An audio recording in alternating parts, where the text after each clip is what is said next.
Beyond Goodbye is a podcast that explores dying, death, and grief, and may contain sensitive or distressing material that could be triggering for some individuals, and is not suitable for all audiences. Therefore, listener discretion is advised.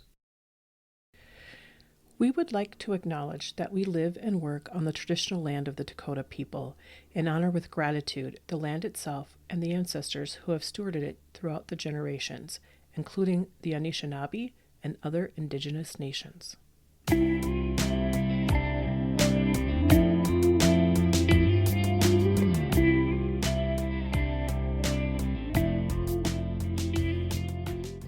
Well, friends, welcome back to Beyond Goodbye 2025. I am your host, Angela Sturm.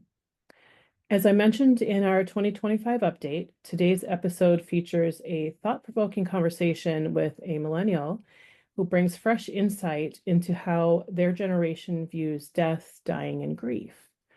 Millennials are often unfairly labeled, entitled, lacking work ethic, lazy, but in reality, they're reshaping cultural conversations around work, well-being, and even grief. My guest, DC Copeland, is the perfect example of that. So get ready for a discussion that challenges our thought paradigms and just might get you to look at loss through a different lens. Who is DC Copeland? She is an author and a disruptor, an intellectual, and a cultural critic.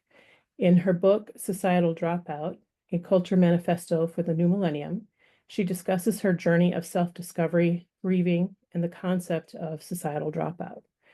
She emphasizes the importance of finding one's unique voice, the role of language in shaping reality, and the necessity of stepping away from societal norms to find inner peace. Her book explores personal trauma, the power of words, the significance of choice in navigating life's challenges, and the potency of undergoing the grieving process. Copeland shares her experiences with mental health, illness, and the transformative power of self-acceptance and compassion.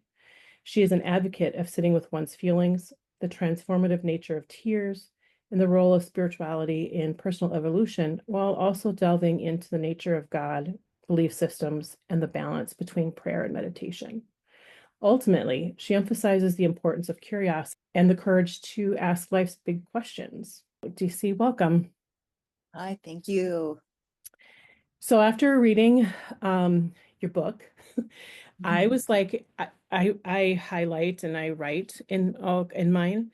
And I was looking at it thinking, oh my gosh, you're putting words to how I'm thinking or how I'm feeling currently or living. And some of it really gave me goosebumps. A couple of those passages I'll read today on the episode. But before we start, I did want to read a passage that I really like. Well, I like it all, guys. So I'm going to just go ahead and read that passage. How miraculous it is to have been given the grace to embrace a moment in time and bask in the glory that comes with understanding and appreciating the fact of my death instead of running from that experience that all humans have.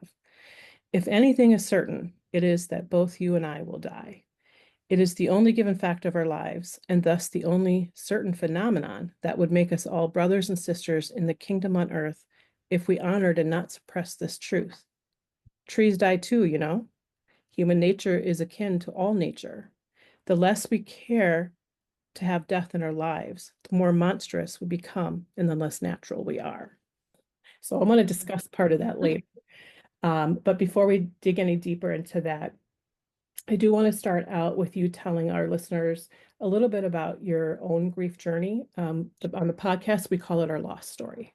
Our lost story. Yeah. Well, I have a very interesting I have present grieving that I'm doing, and I also had past grieving that is generational. And I think it's interesting to talk about generational grief and how it's passed on. And I'll also talk about present grieving. And there's different, you're grieving over death, the death of a loved one, and then there's grieving over the life of a life that maybe didn't actually pan out. There's that kind of grieving too. Phoebe was my daughter who never was born, but was alive. She was my baby that I was carrying for 10 weeks. And she died on September 28th of this year. Um, I had a ruptured appendix that became septic, and I went to the hospital, and her heart stopped beating. And I just missed the life that never was able to be realized in real life. Um, I also was in the hospital for about 30 days in the fall and in the winter. The ruptured appendix, the sepsis, the miscarriage. Uh, and, there's this quote that I love, that if you let grief in, you'll never be the same again. It changes you. And I'm still like going through exactly what that looks like, and what that is like. And a lot of the plans that I had for myself at this point, like I was like, oh, I'm gonna have the baby. We're gonna move to Portland. I live in New York City. We're gonna move to Portland.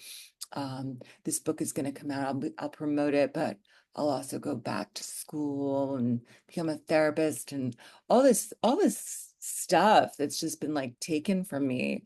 And my body isn't even like ready to even try again. Um, but here's what I connect to, and this is part of my process, and it's something that is taboo in present culture, but I believe in it. I feel it. I won't say I know it, because knowing is like the absolute, but there is a belief in an afterlife. I grew up in the shadow of my grandfather's death. My grandfather was Conrad Mandel. He was told at a young age, because of his kidneys, his kidneys failed, and he was told at a very young age that he would not live to be an old man. But instead of like having a small life, he went big. He like married the woman of his dreams, my grandmother. He led a strike on Mayor Fiorello as a police officer. He was kind of in the mafia a little bit. And he also boxed and stuff, and he like organized things on the Lower East Oh, Side. Like wonderful man, big shot, like big, big, big, like big man.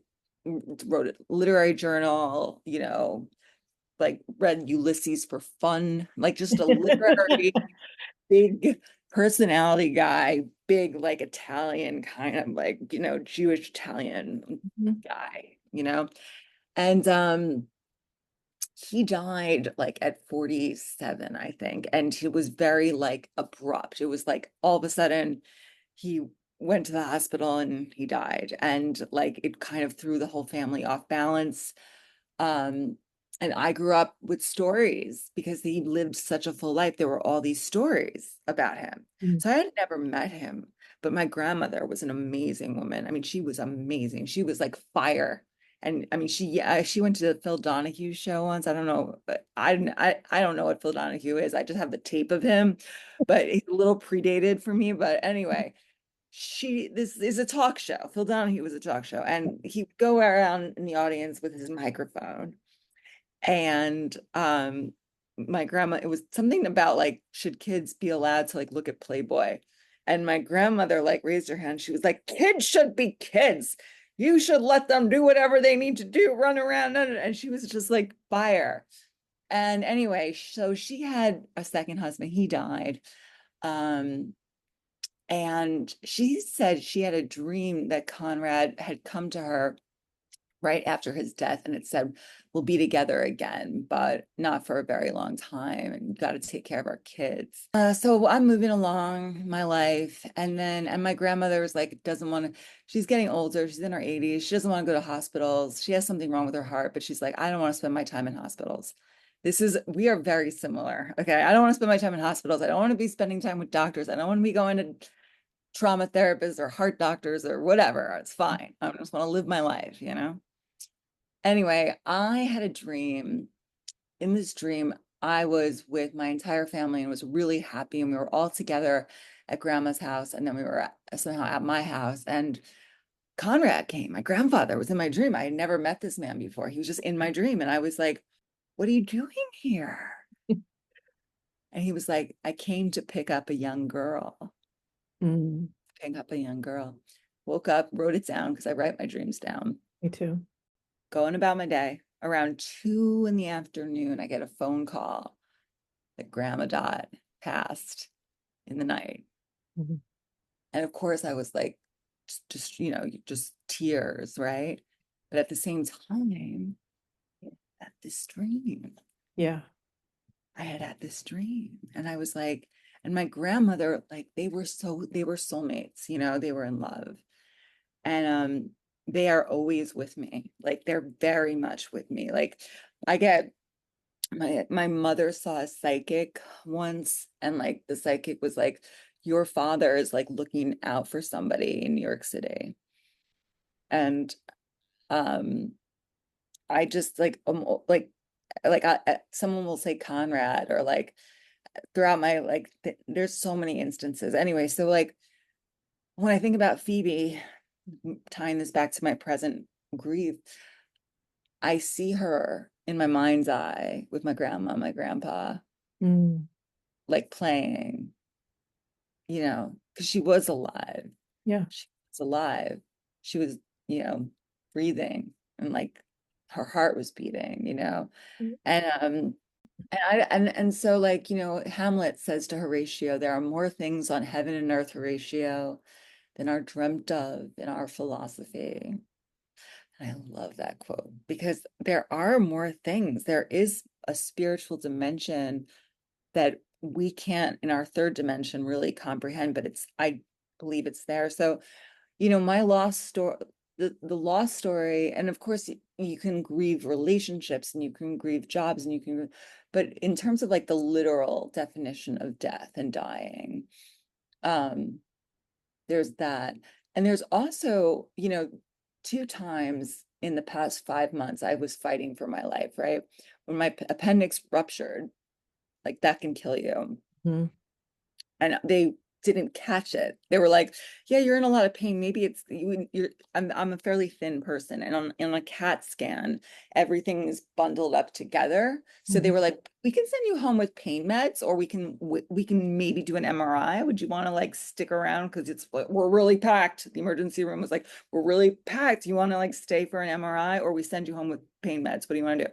And I was like, I'm here. I might as well get the MRI. And then they did the MRI, and they were like, your appendix ruptured. We're sorry. Shit.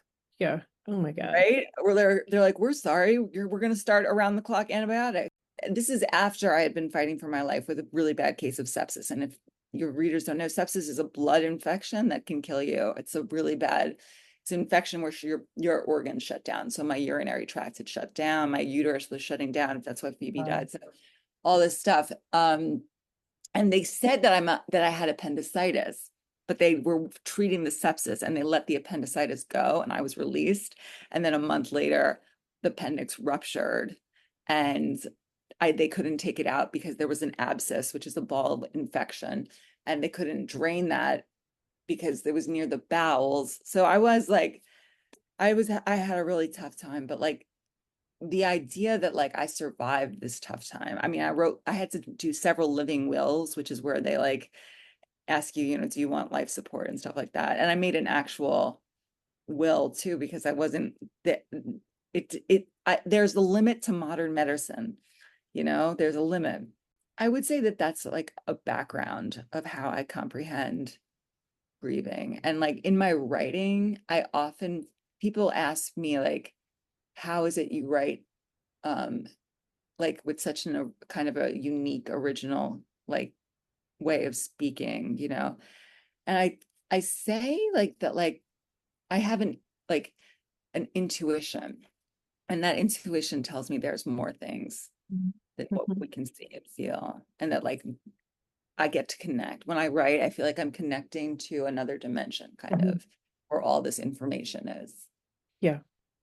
I'm the same way when I write, if I'm not interrupted, it changes. So as I start writing, I have this intention and I'm writing about it and thinking about it. And then all of a sudden it takes on a world of its own and I can't.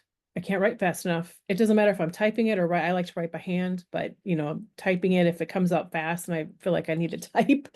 And and then you go back and you read it and you're like, wow, I wrote that. I mean, and that's really insightful, or oh gosh. And I love it. I love writing. I think it's actually a great way to even manage grief. I'm so sorry about your losing Phoebe in the, this world.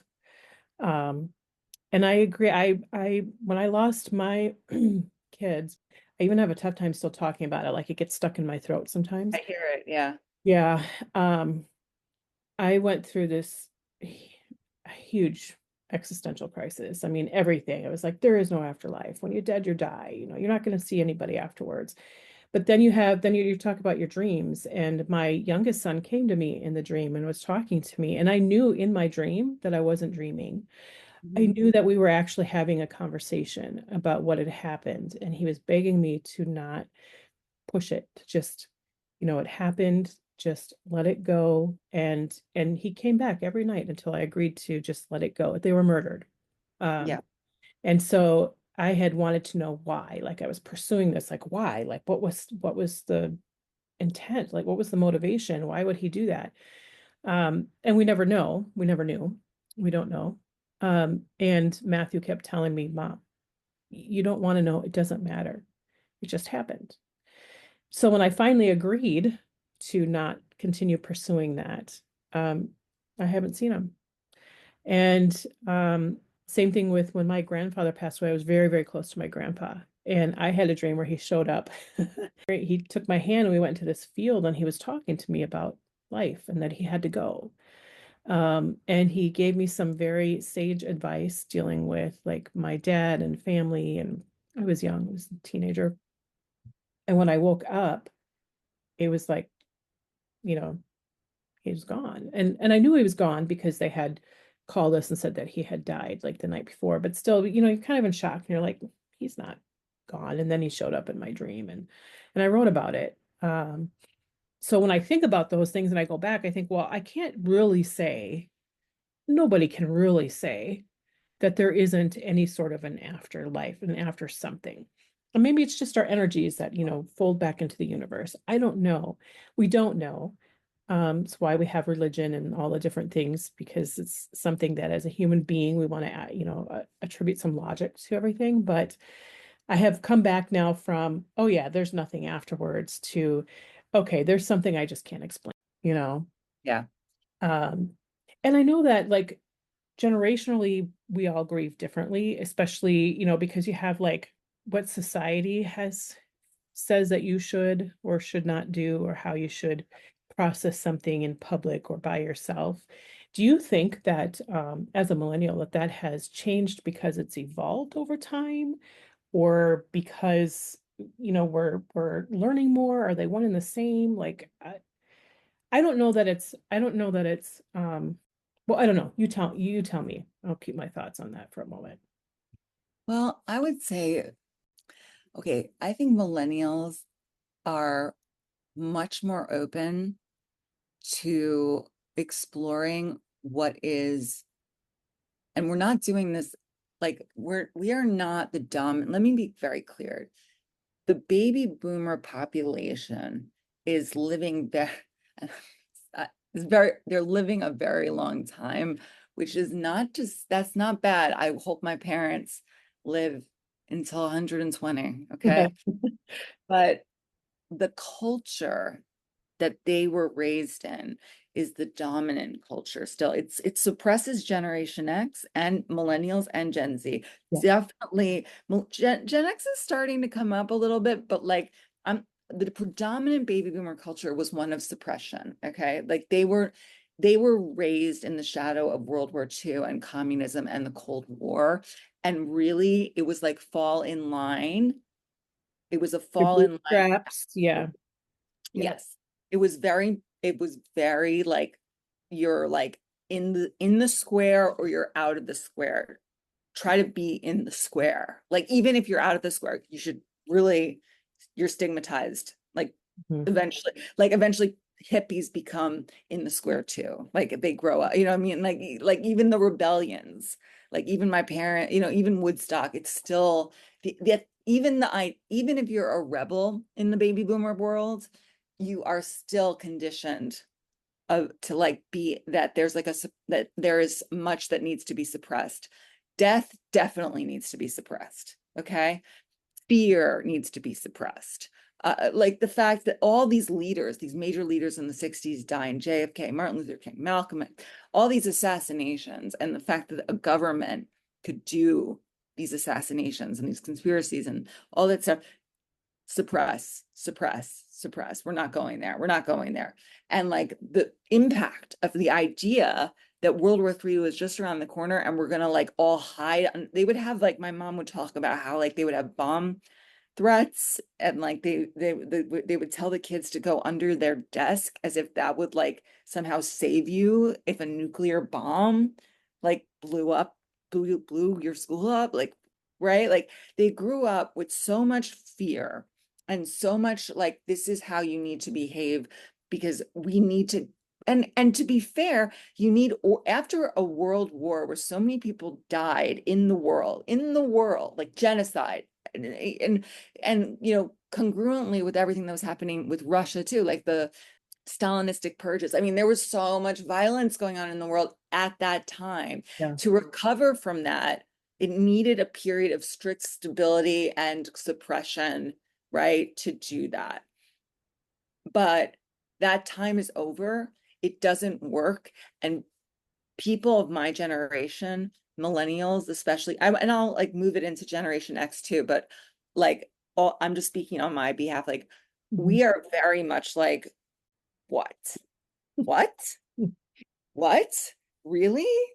Like you're gonna say what are you talking about? Just say no. You're telling me to be on Adderall. You're telling me that I have bipolar disorder and you're gonna put me on Thorazine. You're telling me that you're telling me I have all these diseases and you're giving me all these drugs and you're also telling me just say no? What are you talking about? Hmm.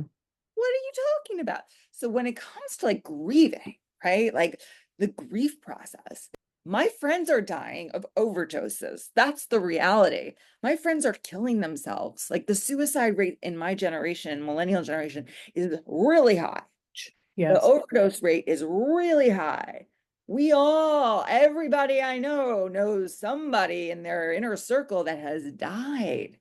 Mhm. Like from like not natural causes, but like suicide or drug overdoses. Mhm.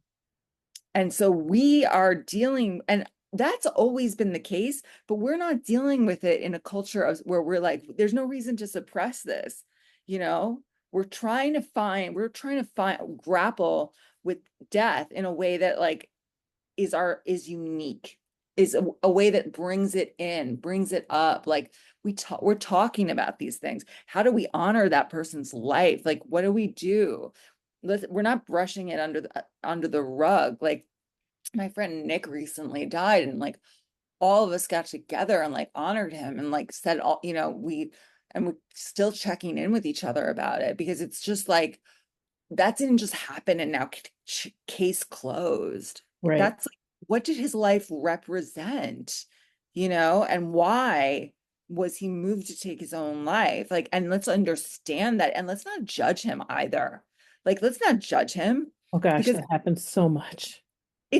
I'm sorry, but suicide should be thought of as a viable option. And that sounds really taboo when I say that out loud in the but everybody should wrestle with the idea of whether they want to keep going on this journey or not. Because when I wrestle with the idea of do I want to keep being here or not, then I find a reason to be here and it invigorates the whole experience. But like when I talk about like meditation and prayer, I believe in a higher moral authority than just like third dimension morals of like prayer works. How I was like many people in the millennial generation that I've been speaking with, as well as Generation Z, meditate regularly.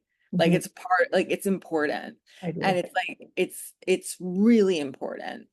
Um and like yeah, people like we all are we're told to go see therapists. We've all been millennials were like raised on Adderall and like therapy. Mhm. But I'm kind of like I talk about in the book, I'm like, so I have to go to this doctor to get these drugs that I became addicted to when I was a teenager. Oh well, you know, oh well, I guess that's what I'm doing. But like, let's just see through, like, it's a kind of a grift, right? It's Mhm. about like seeing through it. It's not like, let's not take it on. Like, let's not take on the stigma. Let's not like let the older generations make us feel bad about ourselves because they're sending us all these mixed messages. And it's the same thing with grieving. It's like the like baby boomers maybe have like 20 more years to live, but I don't see anybody in that in the baby boomer generation really talking about what does death mean. It's just like let's prolong it. Let's live as long as possible. And it's like, yeah, okay, I hope you do live as long as possible. Life is good. Life is an interesting experiment, but like death is also something that should be talked about. Mhm. And that's one of the reasons I wrote the book. My dad doesn't like to talk. So my mom died 2 months before the kids were murdered. And it wasn't expected. And they'd been together married for 54 years at that time, but had been together since like eighth grade, you know. And he really struggles talking about it. And I try to get him to talk about it. I'm like, this should be a normal conversation that we should be having. There's nothing wrong with talking about death and where she be? And where are you and how are you feeling about that? And he won't, because then he'll start to cry. He's like, no, I'm crying. I'm not gonna talk about it anymore. Okay. And that's of course what I grew up with. And I find myself I want to talk about it. But like what you're saying with baby boomers and I'm Gen X, I believe. Yeah, I think When so. Yeah, when people of my generation now, even people that were I've been friends with for years and years, after the kids died, it was like they all kind of went away when I wanted to talk about it. And it was like, oh, you'll get over it. Well, I'm not gonna get over it. They're still dead. There's no way. You There's no know, way to get over something like that. I'm no, sorry, no. no, it's No. just learning to live with it. Death can be, Death is also a birth in my perspective. It's not, there's not, it's an ending and a beginning for me, for wherever my kids and my mom are right now, whatever they're doing, their next journey.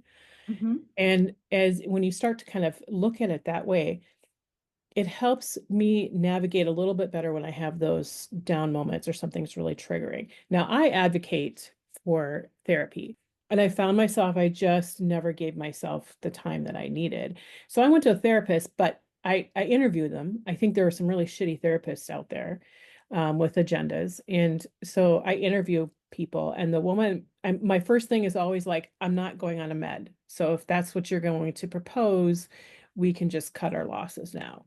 I'm also, I'm not religious, I'm not Christian, I don't subscribe to any kind of religion. And so I don't want somebody who's this Christian who is coming in and saying, well, God, has a plan. Okay, whatever. I Fuck that plan. I don't like the plan, and that's not why I'm here. So, the woman that I found, I really like her, but you also have to be careful not to make it a codependent sort of relationship either, because she's did has really replaced what my mom and my daughter were to me. And I don't have somebody that I really needed somebody that I could go and talk to about what I was thinking that I thought was so wrong, that isn't going to judge, that isn't family or friends who are going to start crying and talking about how they're missing them, because that's not what I needed. I just needed an outside person, but I'm sciencey. And so was she, this woman that I found. So it wasn't oh, read this self-help book or read this book. It was, there's a study on brain and grief, and here's the journal of that. And I've already vetted who paid for this study, because that was my first question, like, well, who paid for the study? And I read that, and it really helps me. Like, that's what helps me. And I think it's important to find that, but also important to know she's not telling me anything I don't know already. or she's not giving me any new tools that I don't already have and know what to do with them. It's just kind of helping me clear out the clutter for a Mhm. little bit. And then, but do I need it for years and years? No, I don't. Well, I think there is a benefit of holding space. Yes. And you have to find the right person who can hold space. Yes. And I also don't, I have gone to therapy at various points in my life. And I reach a limit where usually I'm like, clutter has been cleared. Thank you Yep. very much. We'll check in again if it becomes messy, Yes. Yes. but you do need like body work from time to time, right? Or you need like mind work from time to time, or you need recovery work from time to time. I was in the hospital with like lots and lots and lots of opioids and medications, and they were putting me on all this stuff. So, I've been sober for a number of years. Sometimes I lean into the 12-step recovery, sometimes I don't. That, like you said, it could become codependent, right?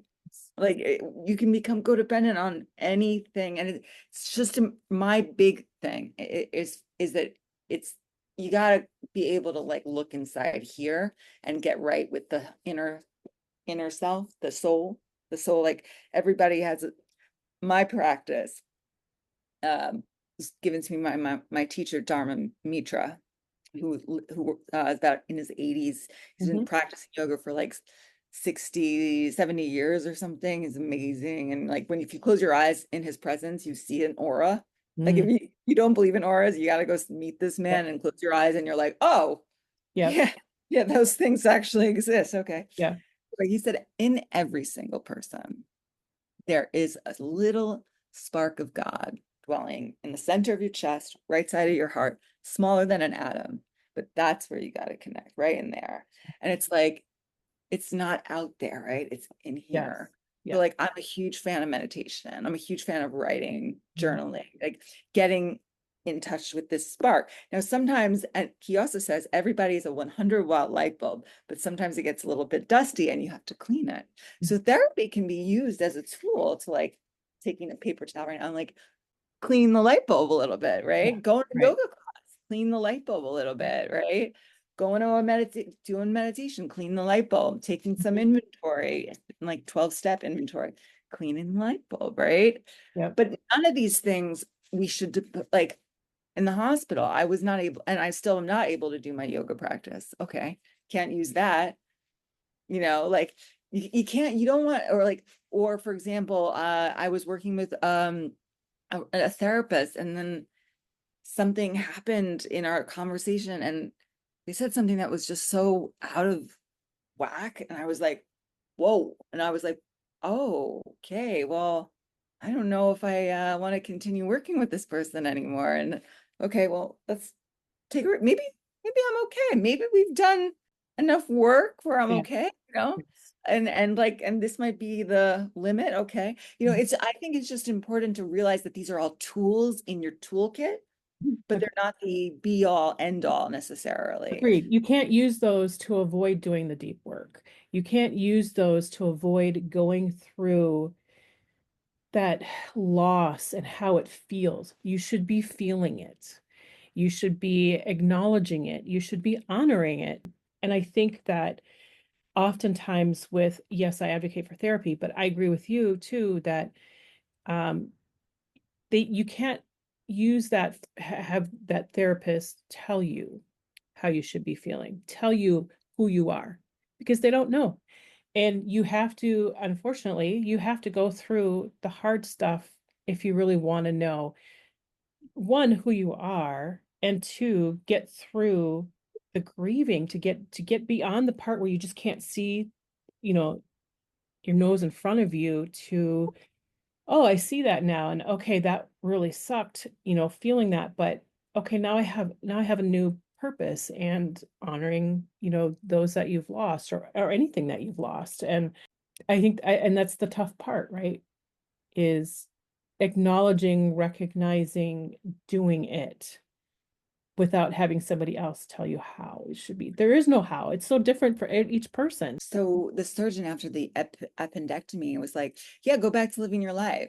But the surgeon was not like oh, like talking, like I had an infection for 5 months and I had sepsis. My body is not like returning back to normal. And I was for a little while after the surgery, I was like asking other doctors, I was like, what's going on? Why am I dizzy? Why am I tired?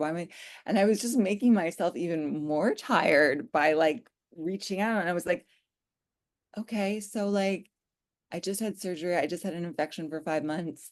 Um, I have this miscarriage and grief to deal with. Like um just need to stop.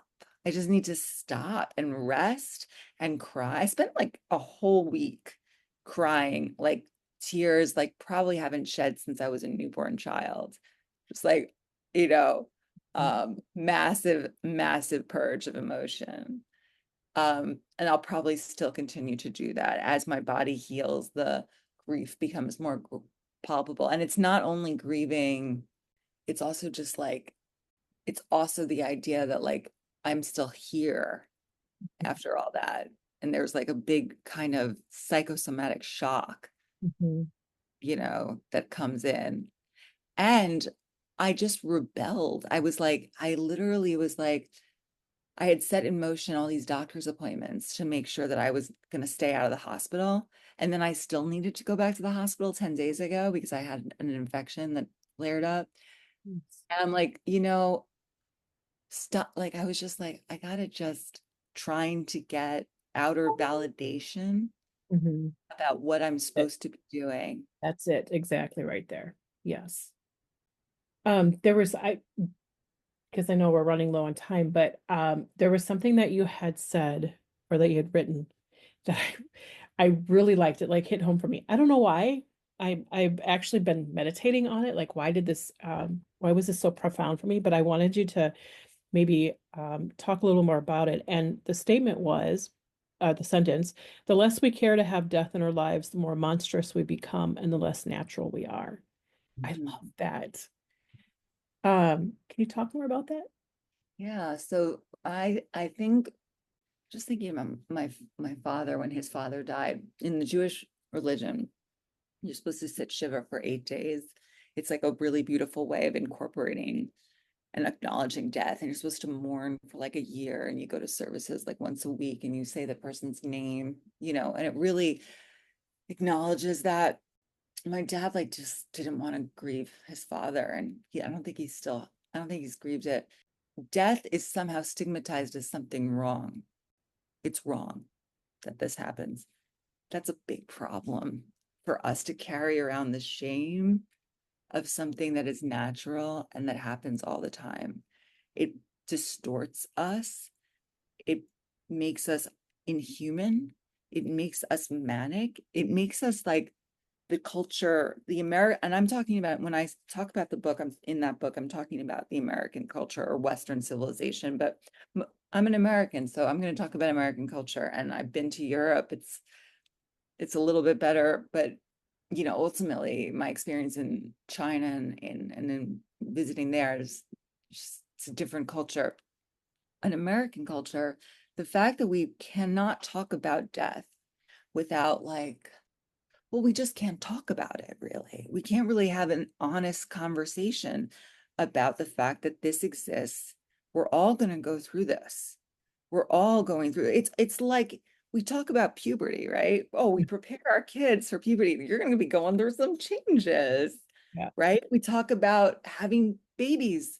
Oh, you're going to be going through some changes. We're even giving more credence to menopause and like Mhm. talking about that transition for women, and we're talking about we have a midlife crisis thing, which we like, we say, okay, you're having your midlife crisis. Right. But what about your end of life crisis? Or what about your end of life journey, your end of life journey? Hmm. It just seems to sneak up on everybody. And the dying person is confused, and the people around the dying person is confused. And it's not even a confusion is one of the best emotions you can experience. Another one is like just dread. I see people being like, well, this is what has to happen. And it's like this smile that is like a Joker smile. It's not a real smile. Inside there is a terror that's happening. And we're masking the terror as opposed to being like, wait, because we also live in a Christian society, right? And Right. in the Christian society, I'm not a religious person either. I mean, I come from a Jewish background, but and some Christianity, but I wasn't. I don't like go to the institutionalized religions, Mm. but it doesn't matter because it seeps into the culture, Yeah. right? It's Yes. in the culture of like it's a resurrection culture. We're not talking about the death of the Son of God. We're talking about the immortality of the Son of God, right? We're not talking about death. We don't have a God like in older cultures. There was a God of death, and you prayed to a God of death, and the God Yep. of death like told you rituals. I mean, the Egyptian culture. I have a wonderful book all about the book. It's called the Book of the Dead, and Oh, it's I have that book.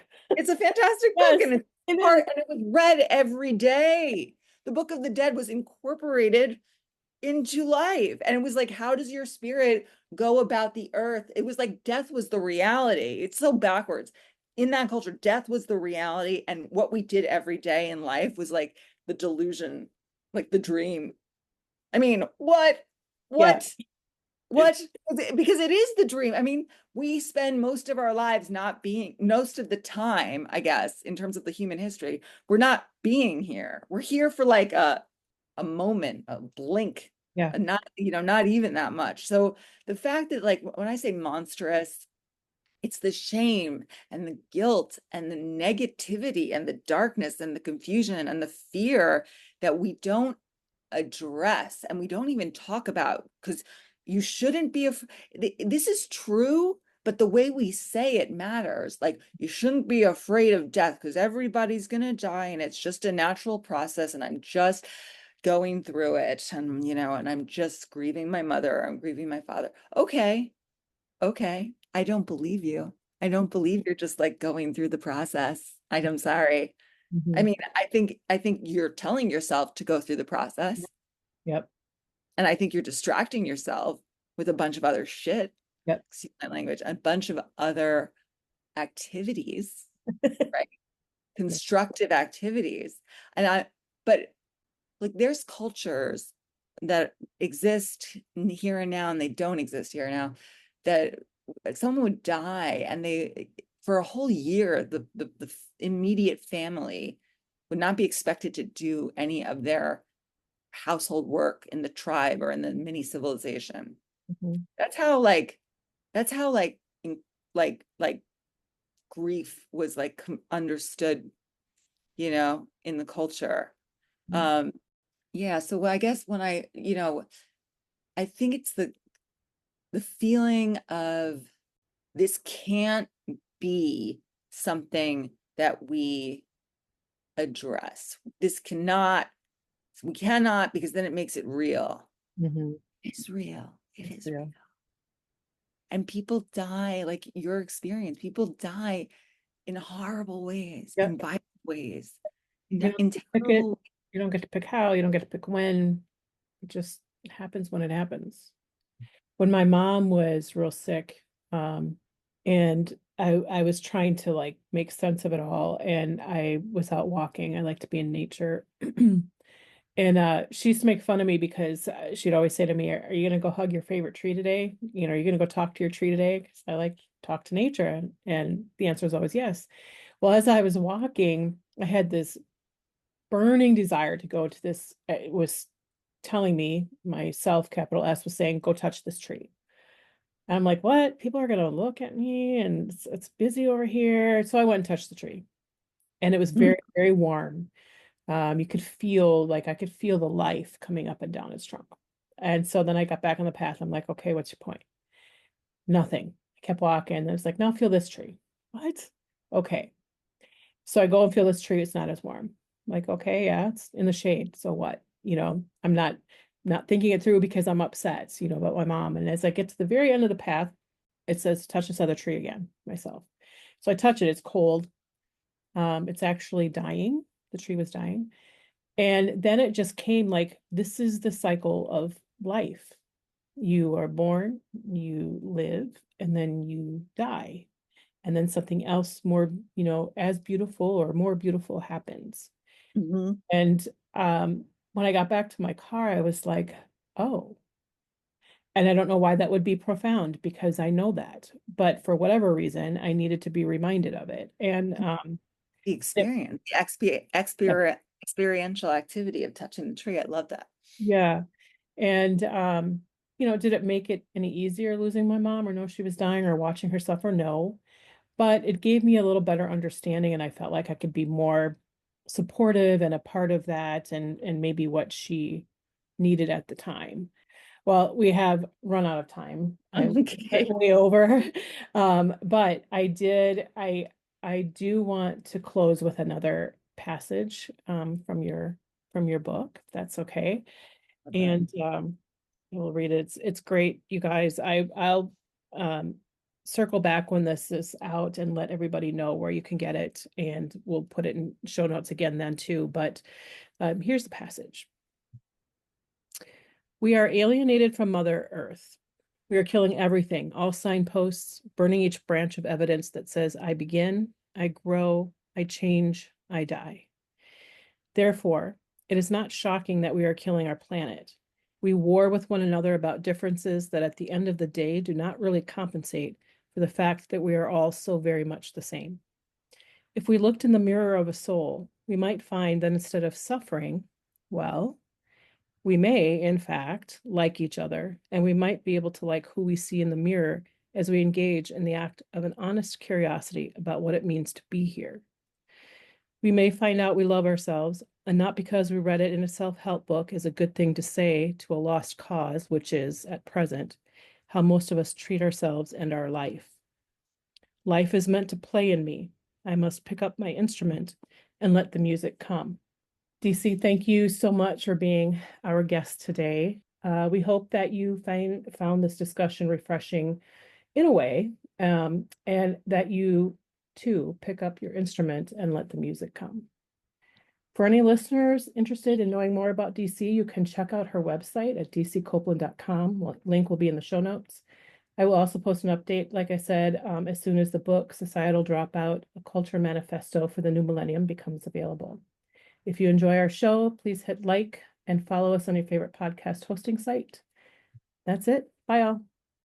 You may have noticed that our music for Beyond Goodbye has changed as well, and I would like to extend my heartfelt appreciation to George Morteo for his incredible work in creating the music for our podcast.